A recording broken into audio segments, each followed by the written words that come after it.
Dear friends, welcome to struggle आपका।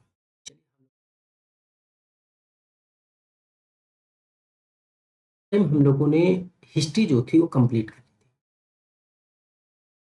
हमारा polity का सेशन स्टार्ट करने जा रहा है। लूसेंट का सेशन चल रहा है जिसमें polity.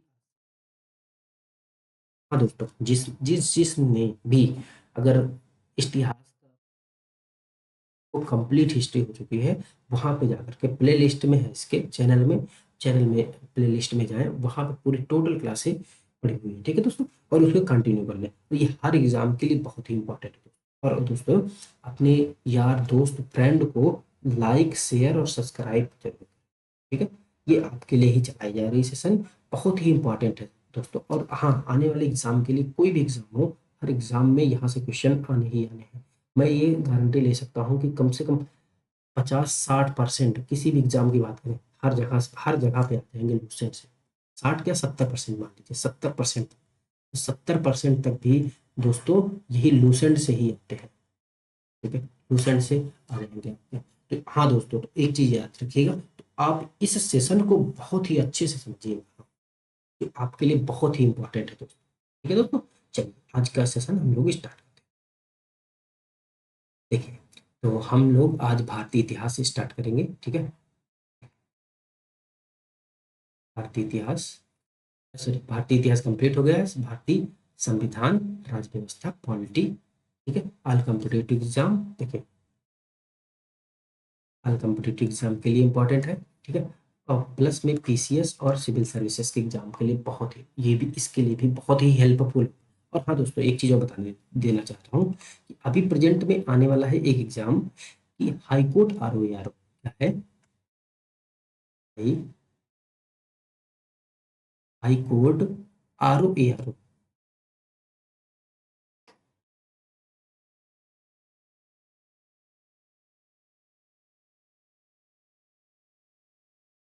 High court R O A R O, उसके लिए भी ये बहुत ही इंपॉर्टेंट है। बहुत इंपॉर्टेंट सेशन चल रहा है। वैकेंसी बहुत भाई भर के आ रही है, 1000 प्लस तो आ रही है, लगभग 1000 तक। तो 1000 तक आ गई तो आपकी तैयारी करने के लिए बहुत ही जरूरी है कि आप ये लूसेंट का सेशन कंटिन्यू करें। ठीक है दोस्त, बहुत ही हेल्पफुल होगा। चलिए यहाँ से देखते हैं। हाँ देखिए, भारतीय संविधान के विकास की संक्षिप्त इतिहास पहले, सबसे पहले देखें हम लोग कि भारतीय संविधान कैसे बना भाई, कैसे उसका विकास हुआ, कैसे धीरे धीरे उसने विकसित किया, कैसे उसकी आधारशिला रखी गई, हम उसके बारे में सबसे पहले। ठीक है, तो देखिए सबसे पहले क्या हुआ था कि 1757 में जब प्लासी का युद्ध हुआ था। आपने हिस्ट्री पढ़ी है तो आपको पता होगा कि प्लासी का युद्ध 1757 में जब हुआ था, और 1764 में जब बक्सर का युद्ध हुआ। ठीक है, बक्सर का युद्ध हुआ तो क्या हुआ कि अंग्रेजों के द्वारा जो जीते जाने के बाद बंगाल पर ब्रिटिश ईस्ट इंडिया कंपनी का शासन का शिकंजा कस गया था। ब्रिटिश ईस्ट इंडिया कंपनी जो थी, वह क्या की, बंगाल पर अपना अधिकार कर ली। ठीक है, और उसके बाद क्या होता है कि इसी शासन को अपने अनुकूल बनाने के लिए, देखो अंग्रेजों ने इस शासन को अपने अनुकूल बनाने के लिए उन्होंने विभिन्न प्रकार के एक्ट लाए, विभिन्न प्रकार के अधिनियम बनाए। तो उसको आगे कंटिन्यू करने के लिए उन्होंने कई कई प्रकार के एक्ट को भी पारित किया। और हाँ, भारतीय संविधान के विकास की सीढ़ी जो बन चुकी है, वही भारतीय संविधान की विकास की सीढ़ी भी बनी है दोस्तों। ठीक है, चलिए आगे देखते हैं।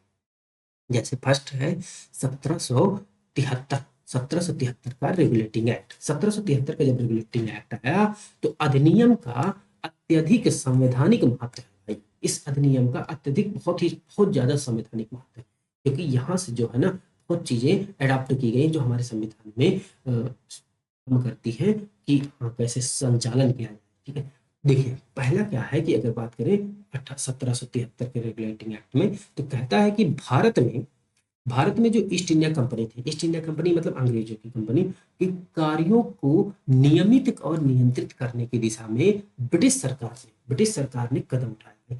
तो जो कंपनी यहाँ पे थी उसको नियमित करना और नियंत्रित करने के लिए ब्रिटिश सरकार ने सबसे पहले शिकंजा यहीं पे कसा था।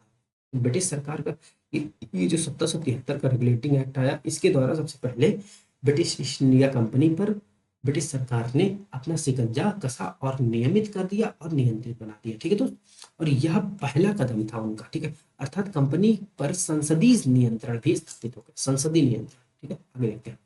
बी है कि क्या कहता है कि इसके द्वारा क्या हुआ, पहली बार कंपनी में प्रशासनिक और राजनैतिक कार्यों को मान्यता दी। प्रशासनिक कार्य हो गए अलग और राजनीतिक कार्य को भी मान्यता, मतलब बोध कार्य हो गए भाई करने के लिए।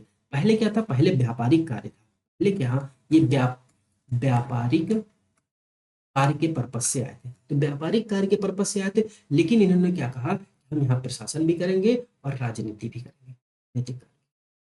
ऐसा यहाँ पे 1773 के रेगुलेटिंग एक्ट में था, ठीक है। और इसके द्वारा क्या हुआ कि केंद्रीय प्रशासन की नींव रखी गई, केंद्रीय प्रशासन की नींव रखी गई दोस्त, केंद्रीय प्रशासन की नींव। और इसके आगे देखते हैं, और इसी अधिनियम के द्वारा बंगाल के गवर्नर को गवर्नर जनरल बना दिया।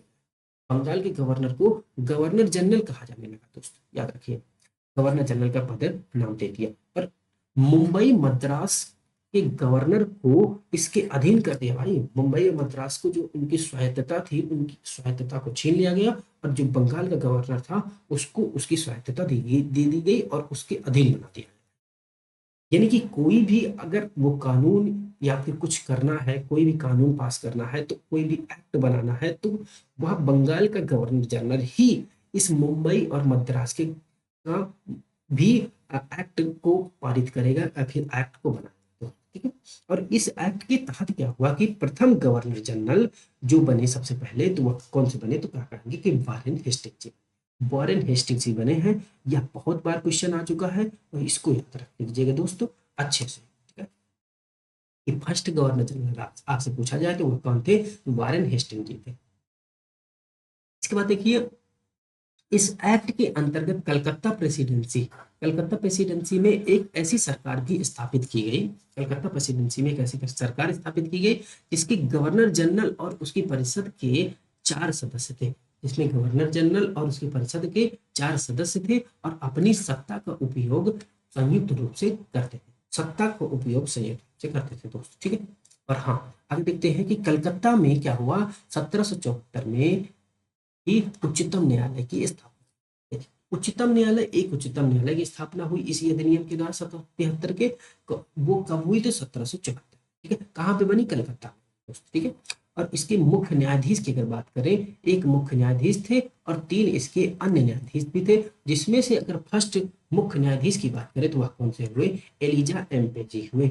और 3 अन्य न्यायाधीश जो हुए वह चैम्बर्स, लिमेंस्टर एंड हाइट थे, ठीक है दोस्त, याद। आगे देखते हैं, इसके तहत क्या हुआ कि कंपनी के कर्मचारियों को निजी व्यापार करने और भारतीय लोगों से उपहार और रिश्वत लेने पर प्रतिबंध। भाई आप क्या है कि उपहार और रिश्वत आप नहीं ले सकते भारतीयों से, ऐसा इस कंपनी पर शिकंजा लगा दिया किसने, ब्रिटिश सरकार, ठीक है।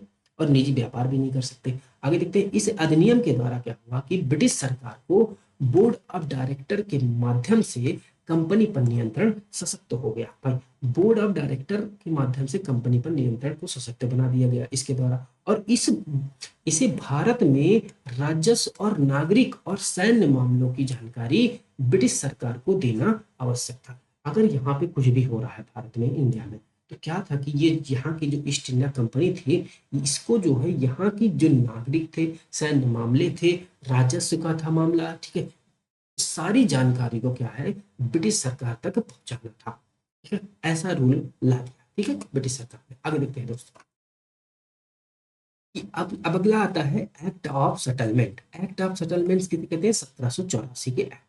1784 में एक एक्ट आया जिसे एक्ट ऑफ सेटलमेंट कहा गया। और इसमें क्या कहा गया कि जो 1773 की कमियों थी उसको दूर करने का प्रयास किया गया, 1773 की कमियों को दूर करने का प्रयास किया गया। और इस एक्ट में प्रावधान किया गया कि इस एक्ट के अनुसार कलकत्ता के सरकार को बंगाल, बिहार और उड़ीसा के लिए विधि बनाने का भी क्या किया गया, प्राधिकार दे दिया गया। तो बंगाल की जो कलकत्ता की जो सरकार थी, कलकत्ता की सरकार को बंगाल, बिहार और उड़ीसा की विधि बनाने का भी अधिकार दे दिया इसमें, ठीक है। यही यही एक रहेगा था, तो इसको सुधार किया था इसने, ठीक है। इसको एक तरीके से कहते हैं सुधार एक्ट है, सुधार एक्ट यानी एक्ट ऑफ सेटलमेंट, यानी 1773 का ही पार्ट है। थोड़ा सा आगे बात में आया क्योंकि थोड़ा सा कुछ चीजें उसमें खामियां रहती थी, ठीक है ना। उसके आगे देखते हैं, अगला है 1784 में ईस्ट इंडिया एक्ट है 1784 का। और इसके द्वारा, इस एक्ट के द्वारा क्या हुआ कि दोहरे प्रशासन का भी प्रारंभ हुआ, दोहरे प्रशासन का प्रारंभ हुआ, जिसमें क्या हुआ कि बोर्ड ऑफ डायरेक्टर को व्यापारिक मामले दे दिए गए और बोर्ड ऑफ कंट्रोल को राजनीतिक मामले दे दिए। तो ये चीज बहुत ही जरूरी है, बहुत ही इंपॉर्टेंट है कि ये याद रखिएगा कि बोर्ड ऑफ डायरेक्टर जो होते थे उनको व्यापारिक मामले दे दिए गए, भाई आप यहाँ पे व्यापार करेंगे और व्यापारिक मामलों को ही देखेंगे, ठीक है। अब बोर्ड ऑफ कंट्रोल जो होते थे, बोर्ड ऑफ कंट्रोल, उनको कौन से मामले दिए गए, राजनीतिक मामले दे राजनीतिक मामले दे दिए गए, ठीक है दोस्त। देखते हैं 1793 का चार्टर एक्ट है और इसके द्वारा क्या हुआ कि नियंत्रण बोर्ड के सदस्य और कर्मचारियों के वेतन आदि को भारतीय राजस्व के देने की व्यवस्था बनाई गई, ठीक है। तो भारतीय राजस्व से क्या हुआ कि बोर्ड, यहाँ के जो नियंत्रण बोर्ड था, ठीक है, बोर्ड ऑफ कंट्रोल था, उसके लिए क्या किया गया कि 1793 में भारतीय राजस्व से ही वेतन दिया जाएगा, ऐसा यहाँ पे बताया गया और यहाँ के कर्मचारियों को भी इसी से वेतन मिलेगा दोस्तों, ठीक है। ये 1793 के अधिनियम से आया। आगे देखते हैं 1813 के चार्टर एक्ट का क्या कहता है। इसमें कहता है कि कंपनी के अधिकार पत्र को 20 वर्षों के लिए बढ़ा दिया गया। कंपनी के अधिकार पत्र को 20 वर्षों के लिए बढ़ा दिया गया और कंपनी के भारत के साथ व्यापार करने का एक अधिकार को छीन लिया गया। तो कंपनी के एकाधिकार कि भारत के साथ एकाधिकार रहे, उसको भी छीन लिया गया और 20 वर्षों के लिए क्या हुआ कि ये व्यापार करने का अधिकार बढ़ा दिया। और किंतु चीन के साथ व्यापार और पूर्वी देशों के साथ चाय का व्यापार के संबंध में 20 वर्षों के लिए एक अधिकार प्राप्त हुआ। 20 वर्षों का जो अधिकार यहाँ पे दिया गया है कि भाई 20 वर्षों के लिए बढ़ाया गया, तो इसमें सिर्फ क्या था कि चाय का व्यापार और चीन से व्यापार आप कर सकते थे और किसी देश से व्यापार नहीं कर सकते थे, ठीक है, ऐसा था। और कुछ सीमाओं के अधीन सभी ब्रिटिश नागरिकों के लिए क्या हुआ कि व्यापार को खोल दिया, व्यापार को सभी नागरिकों के लिए खोल दिया, ब्रिटिश नागरिक, ठीक है, भारत में। आगे देखते हैं 1813 से पहले ईसाई पादरियों को भारत आने की आज्ञा नहीं थी, ठीक है। 1813 से पहले क्या था कि भारत में ईसाई पादरी नहीं आ सकते थे, अपने अपने उसका प्रचार नहीं कर सकते थे अपने धर्म का। लेकिन 1813 के बाद क्या हुआ कि भाई ईसाई मिशनरी भी आ सकते थे और वो अपने आकर के अपने धर्म का प्रचार भी कर सकते थे इंडिया में, ऐसा 1813 के चार्टर एक्ट से कहा गया। और 1813 के अधिनियम के द्वारा क्या हुआ कि ईसाई पादरियों को आज्ञा भी दे दी गई और भारत में आने की सुविधा भी मिल गई, भाई सुविधा भी मिल गई। तो ये कहा गया कि जाओ अपने धर्म का प्रचार प्रसार करो अच्छे से। आगे देखते हैं 1833, इसको देखिए 1800 क्या है 33, 1833 इसमें क्या कहा गया दोस्त देखते हैं। इस चार्टर अधिनियम के द्वारा कहा है कि कंपनी के व्यापारिक अधिकार को पूर्णतः समाप्त कर दिया गया। देखो 1913 के एक्ट में क्या था कि कंपनी के अधिकार को तो समाप्त किया था गया था, लेकिन चाय और चीनी के व्यापार को नहीं समाप्त किया था, उसको 20 वर्षों के लिए बढ़ाया गया था, ठीक है। और यहाँ पे 1833 में क्या था कि कंपनी के पूरा जो मतलब उनके जो व्यापार करने का उनको वो प्राप्त था, अनुमति थी, उसको भी समाप्त कर दिया, एकदम से व्यापार खत्म, व्यापार नहीं आप कर सकते हैं, ठीक है, ऐसा कर दिया गया था 1833 के द्वारा।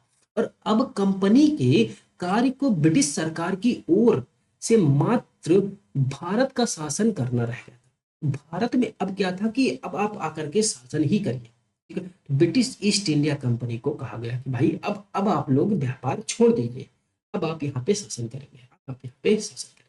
और बंगाल के गवर्नर जनरल ने भारत का गवर्नर जनरल कहा जाने लगा। बंगाल का जो गवर्नर जनरल था उसे क्या कहा गया, इसी में भारत का गवर्नर जनरल था, भारत का गवर्नर जनरल।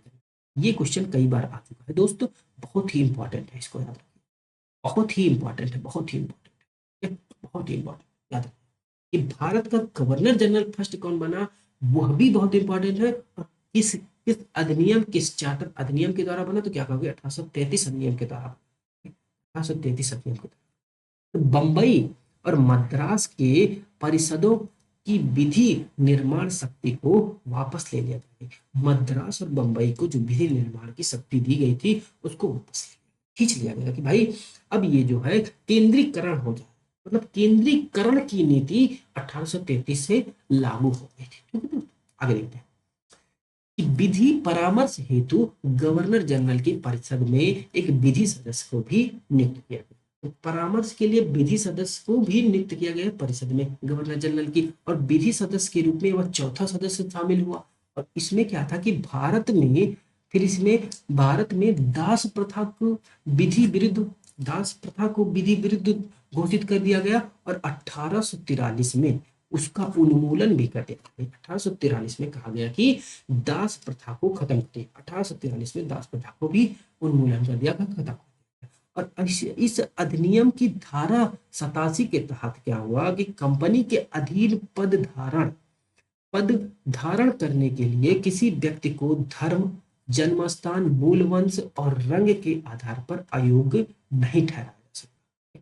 क्या कहा गया कि अगर आप कंपनी में कोई पद धारण करते हैं, आपको नौकरी मिलती है, आप नौकरी लेते हैं, तो आपको ये नहीं कहा जाएगा कि भाई आप एससी हैं, आप एसटी हैं, आप ओबीसी हैं, आप जनरल हैं, ठाकुर है, पंडित है, यादव है, हाँ, चमार है, पासी है, जो भी है, तो आपको इस आधार पे आपको नहीं कहा जा सकता कि आप इसमें कंपनी में काम ना करें। आप कंपनी में पद धारण कर सकते हैं, तो धर्म के आधार पे नहीं आपको कहा जा सकता हिंदू, मुस्लिम, सिख, ईसाई की आप नहीं कर सकते। जन्म स्थान, भाई आपका जन्म कहाँ पे हुआ, इस आधार पे भी आप नहीं भेदभाव कर सकते। आपको कि पद धारण करने क्या अनुमति थी, पद धारण कर सकते हैं। ठीक है, और मूल वंश, आपका वंश कौन सा है भाई, इस वंश के आधार पे भी आपसे क्या है कि पद धारण करने, पद को छीना नहीं जा सकता है। नौकरी करने से कोई नहीं रोक सकता कंपनी में, ऐसा रूल लाया गया। ठीक है, और रंग के आधार पे भी नहीं रोका जा सकता भाई कि अयोग्य ठहरा दिया जाए, और इसका उपबंध किया गया। आगे देखते हैं गवर्नर जनरल की परिषद में क्या हुआ कि राजस्व के संबंध में पूर्ण अधिकार प्रदान करते हुए गवर्नर जनरल ने संपूर्ण देश के लिए एक ही बजट तैयार करने का अधिकार दिया गया। तो इसने कहा गवर्नर जनरल की परिषद ने कि राजस्व संबंधित में पूर्ण अधिकार प्रदान किया और गवर्नर जनरल को संपूर्ण देश का लिए एक ही बजट तैयार करने के लिए कहा गया। तो गवर्नर जनरल यहाँ से क्या कर सकता है, 1833 के द्वारा एक ही बजट तैयार करता है, करने का अधिकार मिल गया। ठीक है, और भारतीय कानूनों का वर्गीकरण किया गया। भारतीय कानून जो थे उनका वर्गीकरण किया गया कि भाई ये कानून जो है इस पर लगेगा, ये कानून फौजदारी पे लगेगा, ये कानून लड़ाई पे लगेगा, ये कानून जमीन पे लगेगा। जितने भी विवाद थे उन विवादों के लिए जो भी कानून थे उनको डिसाइड करके वर्गीकृत कर दिया लगा। ठीक है, और इस कार्य के लिए क्या हुआ कि विधि आयोग की भी नियुक्ति की व्यवस्था की गई। विधि आयोग की नियुक्ति की व्यवस्था की गई 1834 के लॉर्ड मैकाले की अध्यक्षता में प्रथम विधि आयोग का।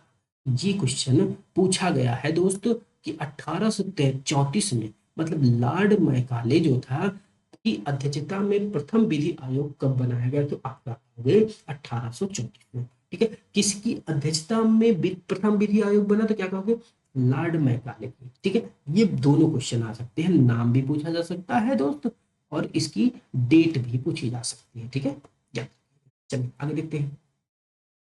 1853 के चार्टर अधिनियम देखते हैं, और इस अधिनियम की मुख्य विशेषताएं क्या थी वो देख लेते हैं कि अधिनियम के द्वारा क्या हुआ कि सेवाओं में नामजदगी का सिद्धांत क्या लाया, नामजदगी का सिद्धांत को भी समाप्त कर दिया गया। इस सेवा में किसी भी नामजदगी का सिद्धांत नहीं रहेगा भाई, ये समाप्त कर दिया गया। और इस कंपनी और करके कंपनी के महत्वपूर्ण पदों को प्रतियोगी परीक्षाओं के आधार पर भरने की व्यवस्था। भाई अभी तक क्या था कि किसी भी सेवा के लिए कि आप ही होंगे भाई, आपका खानदान ही बैठेगा इस पद पर, ऐसा जो था इसको हटा दिया गया और अब कहा गया कि भाई प्रतियोगी परीक्षा कराई जाएगी और उसके आधार पे पद को भरने की व्यवस्था की गई। ठीक है दोस्तों, 1854 में मैकाले समिति की भी नियुक्ति की गई और इस अधिनियम के द्वारा क्या हुआ आगे कि गवर्नर जनरल की परिषद में, देखिए गवर्नर जनरल की परिषद के विधायी और प्रशासनिक कार्यों को भी अलग कर दिया गया। तो विधायी और प्रशासनिक कार्यों को अलग कर दिया गया किस अधिनियम के द्वारा, तो क्या बोलोगे 1833 के, ठीक है, विधायी और प्रशासनिक कार्य को। आगे देखते हैं। और परिषद में छह नए पार्षद जोड़े गए, ठीक है, परिषद जो थी उसमें 6 नए पार्षद जोड़े गए और इसमें विधान का पार्षद कहा गया, जिन्हें विधान पार्षद कहा गया। देखते हैं 1858 का अधिनियम, भारत शासन अधिनियम, इसमें क्या कहा गया था दोस्तों, देखते हैं।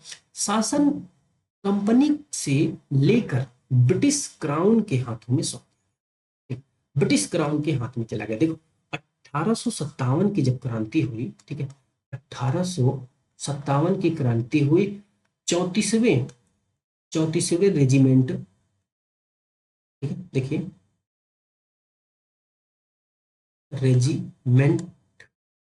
रेजिमेंट में किसने किया था बताइए, 34वें रेजिमेंट में मंगल पांडे जी ने, मंगल पांडे ने जब कर दिया तो क्या हुआ कि 1858 का अधिनियम लाया गया और इसमें कहा गया कि भाई अब जो है यह ब्रिटिश क्राउन के हाथ में चला जाएगा शासन, तो इसकी देख रेख करेगा।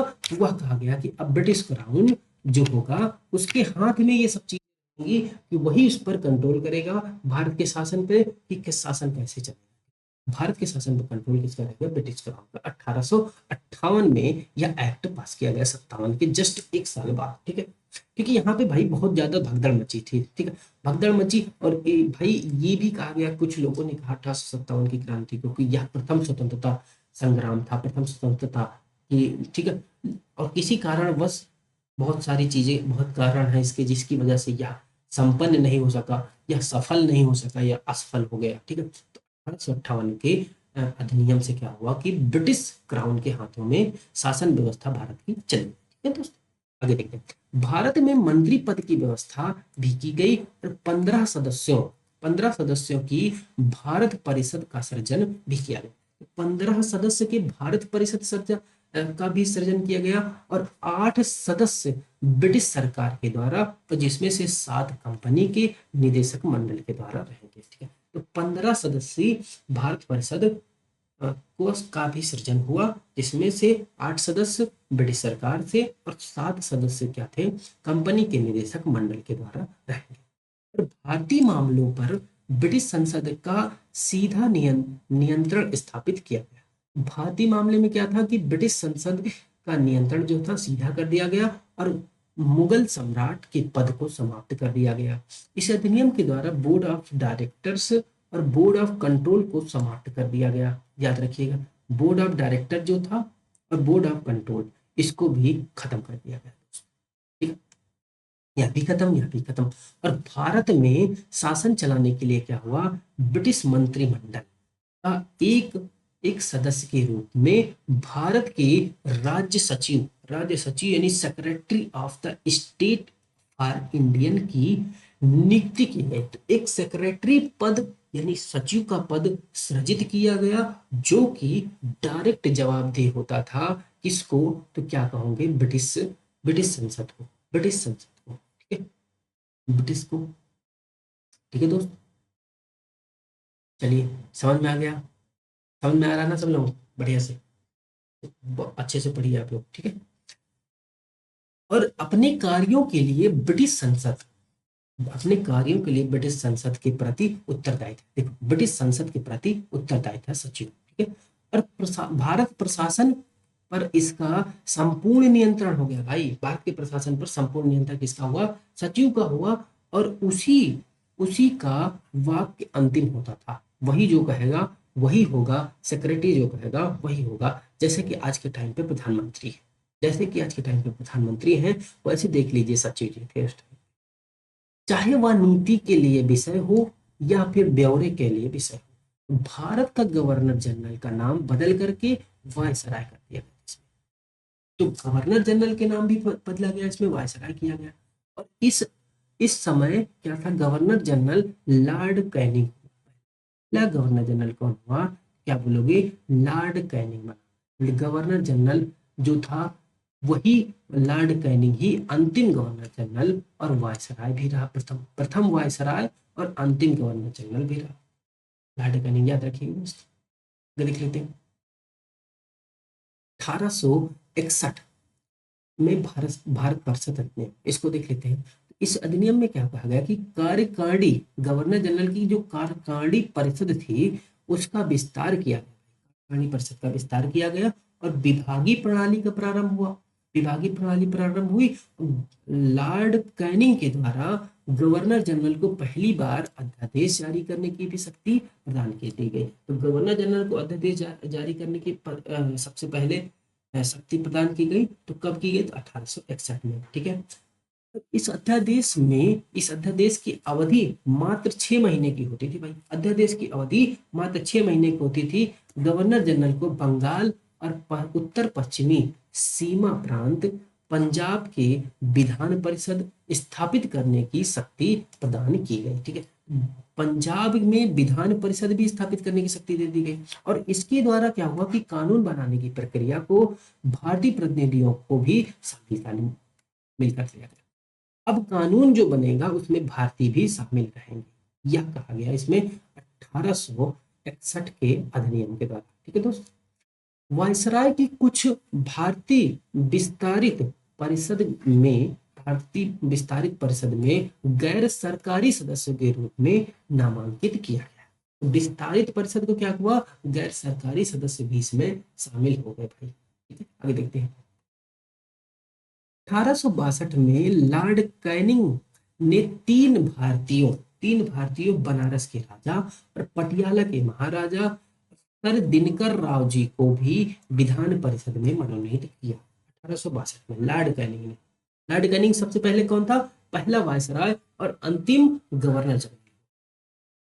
1873 की बात करें, इस अधिनियम में क्या हुआ कि ईस्ट इंडिया कंपनी को किसी भी समय भंग कर दिया जा सकता था।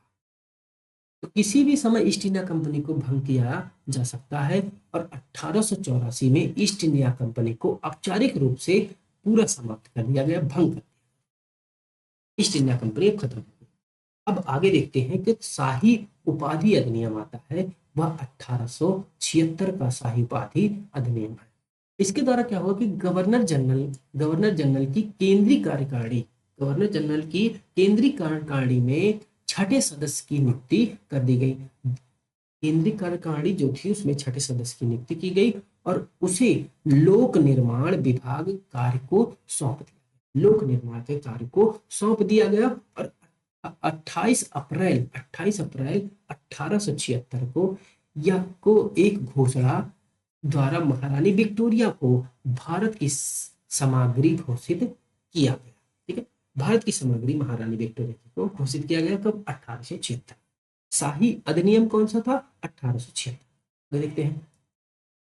1892 में भारत परिषद अधिनियम के द्वारा क्या हुआ कि अप्रत्यक्ष चुनाव प्रणाली की शुरुआत हो गई और इसके द्वारा राजस्व और व्यय बजट पर बहस करने और कार्यकारिणी प्रश्न पूछने की भी शक्ति दे दी गई। तो कार्यकारिणी प्रश्न पूछ सकते थे, राजस्व और व्यय और बजट पर बहस भी कर सकते थे। 1892, ठीक है। बहस 92 से कर सकते थे, बहस 12 है ना, तो 92 याद रखिए।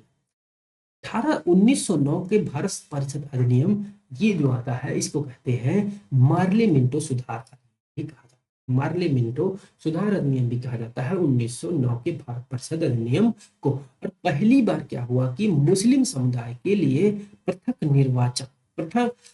प्रतिनिधित्व का उपबंध किया गया। मतलब पृथक होंगे कि पृथक मतलब कि ये हुआ कि मुस्लिम के लिए मुस्लिम समुदाय ही क्या करेगा, वोटिंग करेगा।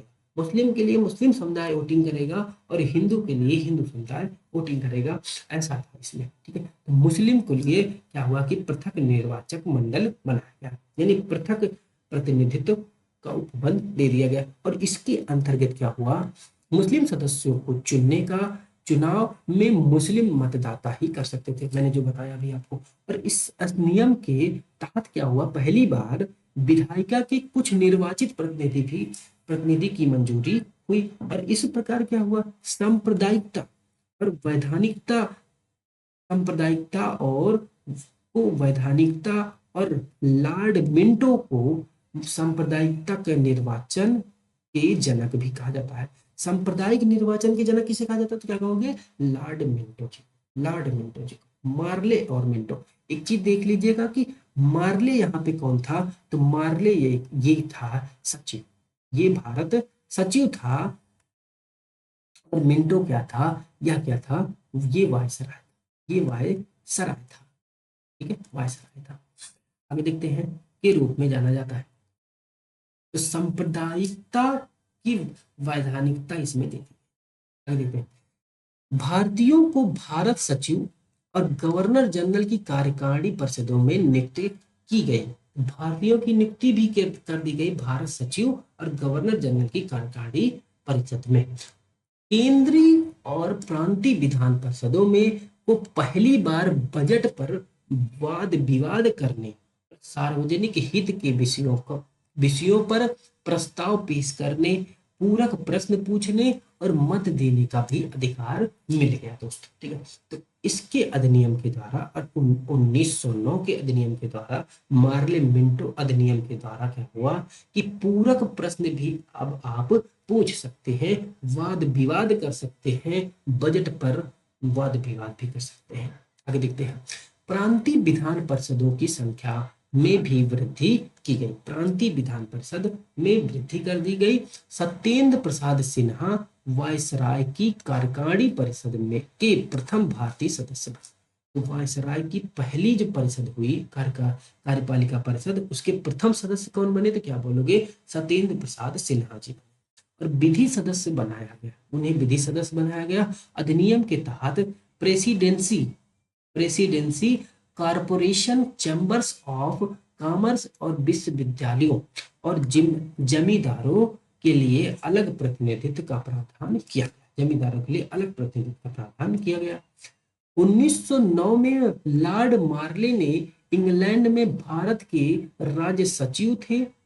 1909 ईस्वी में लॉर्ड मार्ले इंग्लैंड में भारत के राज्य सचिव थे और मिंटो क्या थे, भारत के वायसराय, जो कि मैंने आपको पहले बताया। भारत में ब्रिटेन के सभी संवैधानिक प्रयोगों में से सबसे कम समय तक चलने वाला अधिनियम 1909 का अधिनियम भारत परिषद अधिनियम था, ठीक है दोस्त। आगे देखते हैं, 1909 में भारत शासन अधिनियम, माउंटेन्यू चेम्सफोर्ड अधिनियम इसे कहा जाता है, माउंटेन्यू चेम्सफोर्ड सुधार।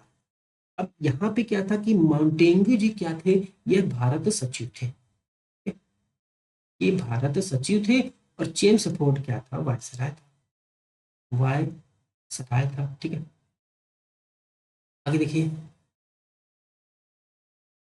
केंद्र में द्विसदनात्मक विधायिका की स्थापना हुई और प्रथम राज्य परिषद और दूसरी क्या थी, केंद्रीय विधानसभा थी। तो पहली क्या हुई, राज्य परिषद, दूसरी क्या हुई, केंद्रीय विधानसभा, ठीक है। और राज्य परिषद के सदस्यों की संख्या 60 थी, 34 निर्वाचित होते थे, 34 निर्वाचित होते थे और उनका कार्यकाल कितना था, 5 वर्षों का होता था। केंद्रीय विधानसभा के सदस्यों की संख्या 144 थी, जिसमें से 104 सदस्य निर्वाचित थे और 40 सदस्य मनोनीत होते थे। और इनका कार्यकाल 3 वर्षों का होता था। दोनों सदनों के अधिकार समान होते थे दोस्तों। और इसमें सिर्फ एक ही अंतर होता था, वह क्या था कि बजट पर स्वीकृति प्रदान करने का अधिकार निचले सदन को था। सदन पर क्या था कि बजट पर स्वीकृति प्रदान करने का अधिकार निचले सदन को था। प्रांतों में द्वैध शासन प्रणाली की प्रवर्तन किया गया, मतलब प्रांतों में द्वैध शासन लग गया भाई दोस्त। और प्रांतों में द्वैध शासन के जनक किसे कहा जाता है, तो क्या कहोगे, लियोनस कार्टियस थे। और इस योजना के अनुसार प्रांतीय विषयों को 2 उपवर्गों में विभाजित किया गया। फर्स्ट क्या था कि आरक्षित विषय थे दूसरा हस्तांतरित विषय थे। ठीक है, आरक्षित विषय की बात करें तो आरक्षित विषय वित्त था, भूमि कर था, अकाल सहायता था, न्याय था, पुलिस था, पेंशन था, आपराधिक जनजातियां, छापा खाना, समाचार पत्र, सिंचाई, जल मार्ग, खान कारखाना, बिजली, गैस, बॉयलर और श्रमिक कल्याण, उद्योग विवाद, मोटर गाड़ियां, छोटे बंदरगाह और सार्वजनिक सेवाएं आदि थी आरक्षित विषय में। ठीक है दोस्त, हस्तांतरित विषय की देख ले तो हस्तांतरित विषय में क्या थे? शिक्षा थी, पुस्तकालय था और संग्रहालय था, स्थानीय स्वायत्त शासन, चिकित्सा सहायता, सार्वजनिक निर्माण विभाग, आबकारी विभाग, तौल विभाग, माप तौल और माप, सार्वजनिक मनोरंजन पर नियंत्रण, धार्मिक तथा अग्रहार दान आदि। ठीक है, ये सब क्या थे? हस्तांतरित विषय थे। ठीक है, आगे देख लेते हैं कि आरक्षित विषयों का शासन प्रशासन गवर्नर और इसकी कार्यकारिणी परिषद के माध्यम से किया गया था। तो आरक्षित विषयों का प्रशासन किसके द्वारा किया गया? तो क्या कहोगे कि गवर्नर और उसकी कार्यकारी परिषद के माध्यम से किया गया। जबकि हस्तांतरित विषयों का प्रशासन गवर्नर के द्वारा विधान परिषद के प्रति उत्तरदायी मंत्रियों की सहायता से किया। ये चीज याद रखिएगा दोस्त, हस्तांतरित विषय को पर कैसे था कि गवर्नर के द्वारा विधान परिषद के प्रति उत्तरदायी मंत्रियों के द्वारा सहायता किया गया, और लेकिन आरक्षित विषय जो थे उस पर प्रशासन किसका था? तो गवर्नर और उसकी कार्यकारिणी परिषद का। ठीक है, द्वैध शासन प्रणाली को 1935 के एक्ट के द्वारा समाप्त कर दिया गया। 1935 के द्वारा समाप्त कर दिया गया था। तो द्वैध शासन प्रणाली किसके प्रांत में लगी थी? ठीक, लेकिन केंद्र में क्या हुआ? द्विसदनात्मक व्यवस्था भी आई थी। यहाँ पे आप लोग लिख लीजिए। ठीक है, केंद्र में देखिए, केंद्र में द्विसदनात्मक व्यवस्था, क्या बोलोगे? द्विसदनात्मक व्यवस्था,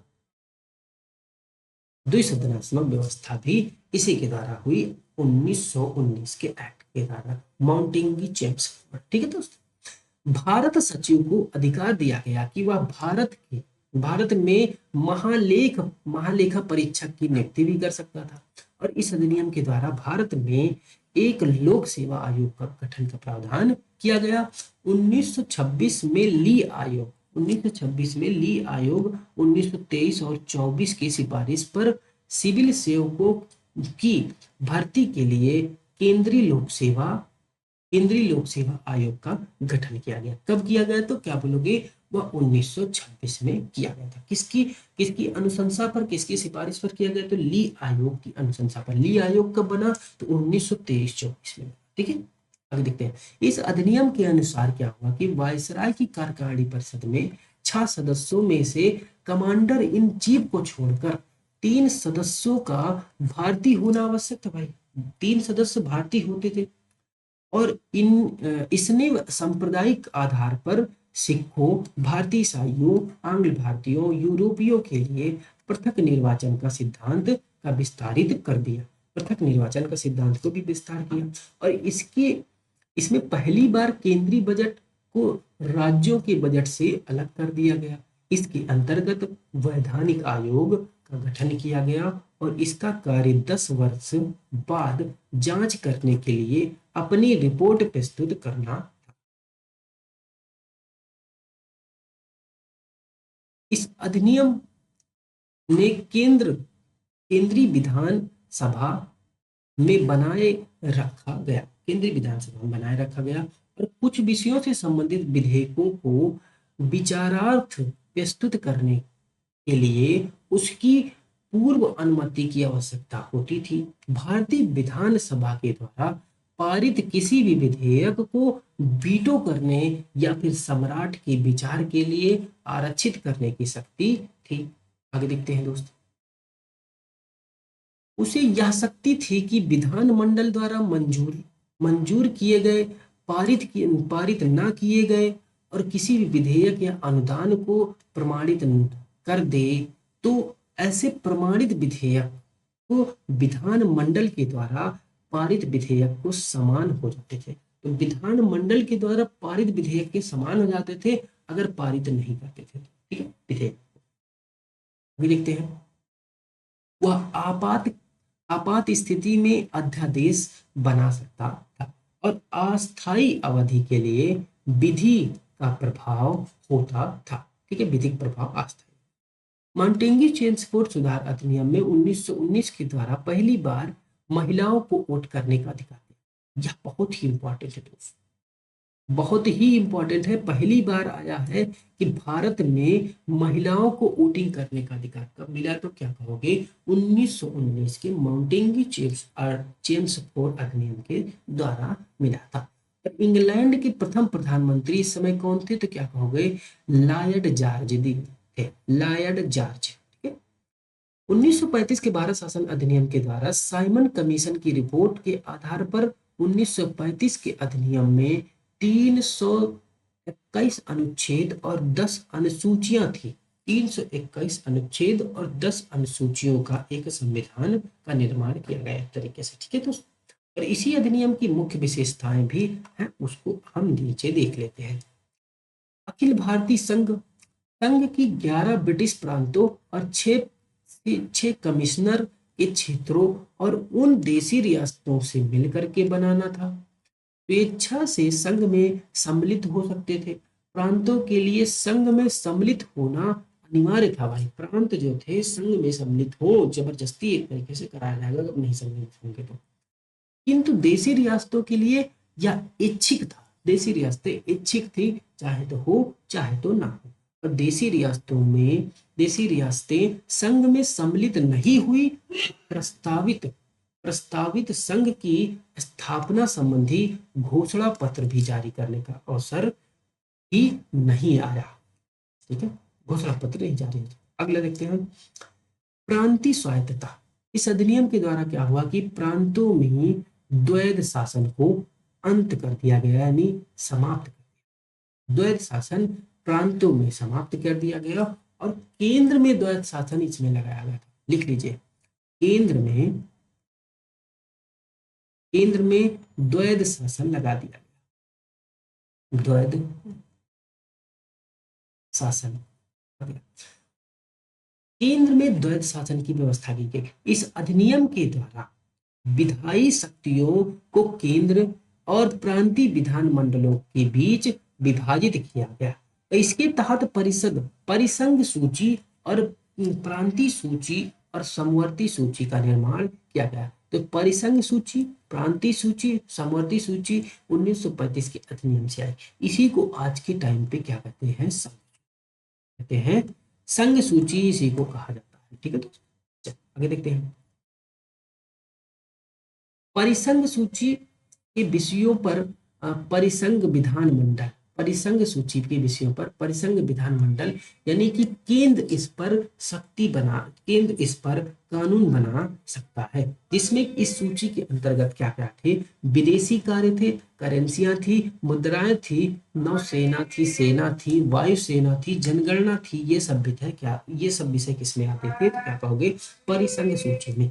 अगर प्रांतीय सूची की बात करें तो इसके विषयों पर जो थे प्रांतीय विधानमंडल ही इस पर कानून बना सकते थे। इन सूचियों में वर्णित विषयों की अगर बात करें तो इसमें विधानमंडल को कानून बनाने का अधिकार था और प्रांतीय सूची के विषय जो थे जिसमें थे पुलिस थे और प्रांतीय लोक सेवक शिक्षक थे। ठीक है, शिक्षक। समवर्ती सूची इन विषयों पर परिसंघ और प्रांतीय विधान मंडल के दोनों को कानून बनाने का अधिकार होता है। समवर्ती सूची में क्या था कि विषय कौन कौन से थे वो देख लेते हैं। दंड विधि और प्रक्रिया, सिविल प्रक्रिया, विवाह और विवाह विच्छेद, ये सब विषय किसमें थे, समवर्ती सूची में थे। इस विषय पर प्रांत और संघ दोनों कानून बना सकते थे, लेकिन अगर इस पर किसी में विवाद आ गया कानून में तो वह जो होगा संघ का ही कानून मान्य माना जाता है। ठीक है, तो आगे देखते हैं। ऊपर उल्लेखित उपबंधों के अधीन रहते हुए भी किसी विधान मंडल के दूसरे दूसरे की शक्तियों पर अतिक्रमण करने के अधिकार नहीं था, दूसरे की शक्तियों पर अतिक्रमण नहीं कर सकते। वायसराय के द्वारा आपात की घोषणा किए जाने के पर परिसंघ विधानमंडल को प्रांतीय सूची और विषयों में विधान बनाने की शक्ति थी। ठीक है, दो प्रांतीय विधानमंडलों के अनुरोध पर परिसंघ विधानमंडल की प्रांतीय विधानमंडल के विषय में भी विधान बना सकती थी। अगर विधान पर दो प्रांतीय विधान मंडल है तो उनमें अगर अनुरोध हो जाए, अनुरोध करे कि भाई किससे, संघ से कि परिसंघ से कि भाई आप हमारा कानून बना दे, तो तब भी कानून संघ ही बनाता था, परिसंघ विधानमंडल ही बनाती थी। और समवर्ती सूची के विषयों पर परिसंघ विधि और प्रांतीय विधि पर, हाँ देखिए, अभिभावी होती थी तो क्या होता था कि इस पर परिसंघ की जो कानून होता था वही उसका मान्य होता था। और इस अधिनियम में ही क्या हुआ, अवशिष्ट विधायी शक्ति को वायसराय को दे दिया गया। अवशिष्ट शक्तियों को किसको दिया गया, तो वायसराय के हाथ में थी। देखिए 1935 के अधिनियम के द्वारा नेहरू और अंबेडकर की उक्ति, नेहरू ने गुलामी का अधिकार पत्र, एक कार जिसमें ब्रेक तो है पर इंजन नहीं है, एक इसमें क्या कहा कि एक ब्रेक तो है भाई, इसमें कार है लेकिन इंजन नहीं है। अंबेडकर जी ने क्या कहा कि मुझे इस आरोप के संबंध में कोई क्षमा नहीं माननी, कोई क्षमा नहीं मांगनी है। और संविधान के प्रारूप में गवर्नमेंट ऑफ इंडिया के 1935 के बड़े भाग को पुनः उत्पादित कर दिया गया। संघीय न्यायालय की व्यवस्था देख लेते हैं। संघीय न्यायालय की व्यवस्था इस अधिकार क्षेत्र के प्रांतों तथा रियासतों तक विस्तृत था और न्यायालय में एक मुख्य न्यायाधीश तथा दो अन्य न्यायाधीशों की व्यवस्था की गई। और न्यायालय से संबंधित अंतिम शक्ति प्रीव्यू काउंसिल को प्राप्त है। ब्रिटिश संसद की सर्वोच्चता के अधिनियम में किसी भी प्रकार का परिवर्तन का अधिकार ब्रिटिश संसद के पास ही था। प्रांतीय विधान मंडल और संघीय व्यवस्थापिका जिसमें किसी भी प्रकार का परिवर्तन नहीं कर सकती थी। ठीक है, भारत परिषद का भी अंत कर दिया गया। सांप्रदायिक निर्वाचन पद्धति का भी विस्तार किया गया। सांप्रदायिक निर्वाचन पद्धति का विस्तार, और इसके अनुसार क्या किया गया, संघीय और प्रांतीय व्यवस्थापिकाओं में विभिन्न संप्रदायों के प्रतिनिधित्व के देने के लिए सांप्रदायिक निर्वाचन पद्धति को जारी रखा गया। उसका विस्तार दलित जातियों, महिलाओं और मजदूर वर्ग तक भी। इस अधिनियम में प्रस्तावना का अभाव था। इसके द्वारा बर्मा को भारत से अलग कर दिया गया और अदन को इंग्लैंड की औपचारिक कार्यालय, अदन को इंग्लैंड की औपचारिक कार्यालय के अधीन कर दिया गया। ठीक है, इसके बाद आगे देखते हैं क्या कह रहा है कि बरार को मध्य प्रांत में शामिल कर लिया गया और इसके अंतर्गत देश की मुद्रा और साख को नियंत्रित किया के लिए भारतीय रिजर्व बैंक की भी स्थापना हो गई। भाई भारतीय रिजर्व बैंक की स्थापना 1935 में हुई। इसके अनुसार क्या हुआ कि इसमें मताधिकार का विस्तार किया गया और 10% जनसंख्या को मत अधिकार मिल गया। भारत शासन अधिनियम 1935 के कारण बंबई में